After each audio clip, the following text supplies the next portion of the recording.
Do you ever have a movie that you just love and adore, but it has a sequel that you just wish was never created? Yeah, that's this movie.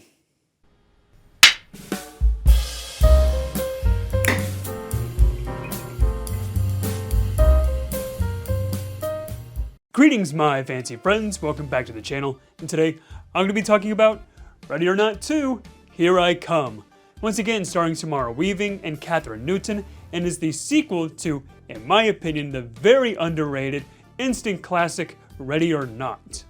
Taking place immediately after the events of the first movie, Grace has survived against a deadly game of hide and seek against her in-laws, but now she has to play again, only this time against an evil High Council. But not only that, the stakes are risen because her sister is involved in this game now, and whoever wins this game of hide and seek controls the world.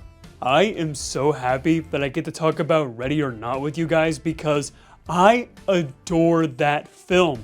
Immediately after I saw that film in theaters, I instantly knew it was going to be a classic for me. It is such a fun slasher adventure survival film, and it gave us one of my new favorite final girls, Grace McCulley, played by Samara Weaving. That movie is fun, it's energetic, it's gory, it's violent, it is right up my alley, and I just love that film. And when I heard that a sequel was in development many years ago, I was so excited. This film has been in development for years, and it's finally here. And when I sat down in that theater, I had the biggest grin on my face. And as the film went on, my grin kind of turned to a frown. Now, I don't think this film is 100% terrible. There are some good things that I enjoyed about this movie. The first one being easily Samara Weaving. It is so great to see her once again playing this role as Grace, and I just love this character so much. From the first film, watching her survive against these rich assholes and making it up to the top was exhilarating. And in here, it's no different. And watching her just beat the shit out of all of these High Council members just puts a big smile on my face, and it's elevated because of Samara Weaving's performance. She's fantastic in this film, and you can really tell that she loves this character so much. And of course, the violence and gore is fantastic once again. The first film was bloody and violent, and here it's no different. There are so many practical effects in this film that look amazing, and the CGI blood can look a little bit distracting, but it is still so cool seeing people just explode into blood and guts. Really does bring in the fun factor into this film. And it really hurts me to say, but that is pretty much the only positives I have for this film, because this might be the most disappointing film of the year for me. I have not been this disappointed in a movie in a very long time, to where when I walked out of the theater, I was heartbroken. The first major glaring issue with this film are the characters besides Grace. Everyone in this film just sucks. Let's start off with one of the new main leads in the film, Faith, played by Kathryn Newton.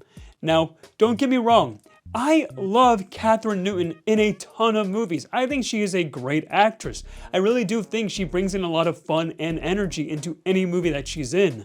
But here, this might be my least favorite performance by her. I thought she was terrible in this movie. And it doesn't help that Faith as a character is the most annoying part about this film. The main thing with her is that she has this beef with Grace about how Grace abandoned Faith when she was younger, and now they're just sworn enemies, these two sisters, and they never get along, and they're always at each other's throats, they can't stand each other. Now look, I have 4 brothers, and we bicker quite often here and there because that's what brothers do. Siblings are supposed to butt heads with each other, but in this film, Faith keeps on antagonizing and getting angry at Grace while they're being shot at, almost stabbed at, almost getting blown up by a bazooka. Look, there is a time and place to have a family therapy session, and I don't think in the middle of a dangerous game of hide and seek is the right time to do it. Throughout this whole film, Faith is always complaining to Grace about how she abandoned her, she's the worst sister ever, and through the whole movie I'm thinking, you're about to get blown to smithereens by a crazy man with a bazooka.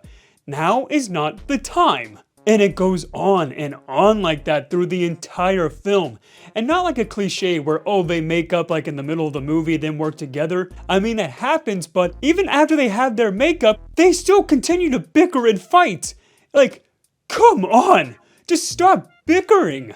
And it doesn't help that the chemistry between these two characters is not believable at all. I did not think that these two were sisters once throughout this entire film. They felt more like actors trying to act like sisters than actually being sisters. And it was extremely distracting throughout the entire film. I don't know what happened here, but these two characters just don't work together at all. Samara Weaving and Kathryn Newton have good chemistry on screen, but as characters, they're terrible. It honestly got to a point where I did not care if either of these two characters died, which is sad because I enjoy Grace as a character, but this film kind of made me hate her by the end because they were just so annoying throughout this entire film. And damn, that's depressing. That is just such a disappointing factor about this film because Grace is such a phenomenal character in the first film, and Faith drags this character down. Now let's get to another factor about this film, the action. Now sure, I did say that the violence and gore are as great as the first film, but notice what I say there. It's as good as the first film. It never elevates or improves upon the first movie. This is a sequel. You would think they would have more intense action, more intense violence, but no, it's pretty much just the exact same amount of tension as the first film, if not less in some cases. And the reason why that is because there are so many convenient moments in this film where characters could have easily been shot and killed, but they don't because of plot armor.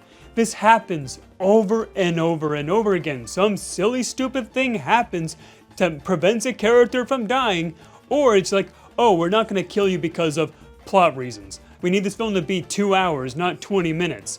And it's so obvious that the writers were just trying to find ways to get these characters out of situations, and all they could think of was just the most convenient plot points imaginable. And by the time the movie ended, I had zero amount of tension because the film was just boring. There is not one moment where I felt danger for our main two leads because of so many plot conveniences.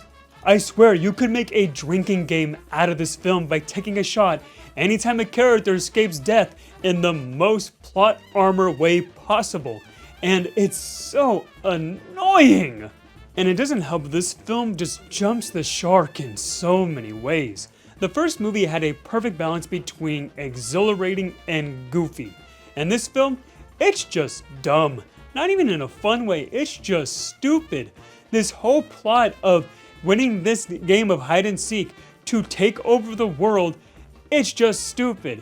Now sure, they have in like these morals and themes in there about how the rich control the world, they control our news, they control the government, but it just falls flat here. You can tell that the film wanted to have all these morals and messages, but it's just as shallow as a puddle.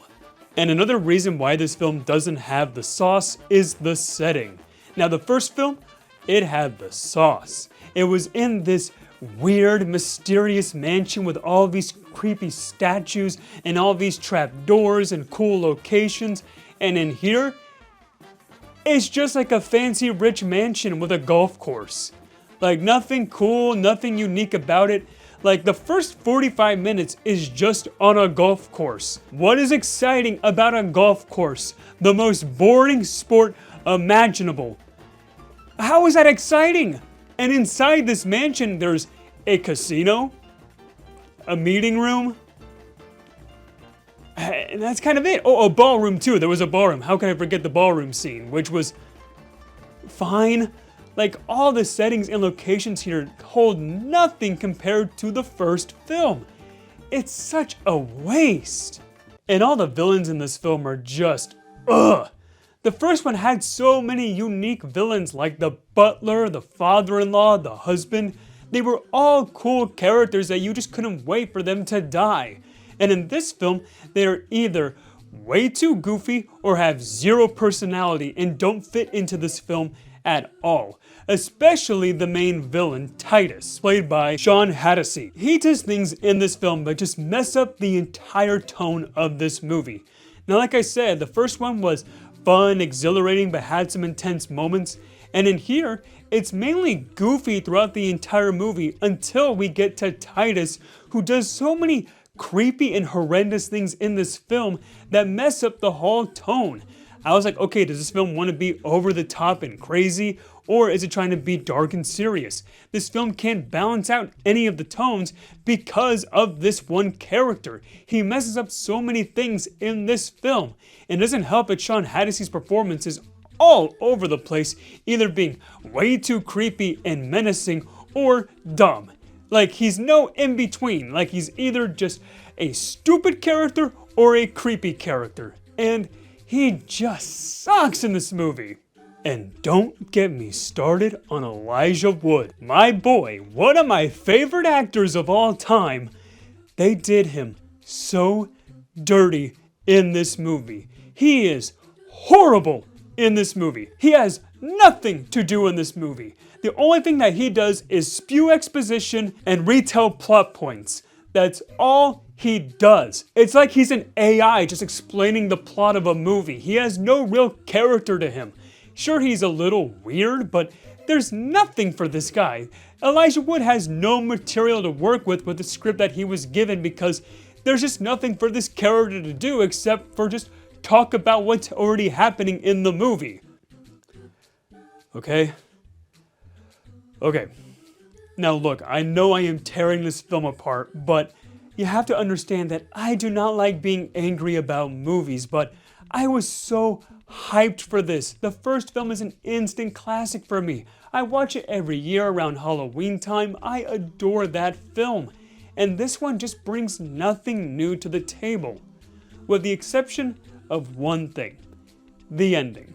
The ending is so cool in this film to where it makes me wish the rest of the film was as cool as the ending, because what happens is sick. It's awesome. It's badass. It is such an incredible way to end a fun action movie.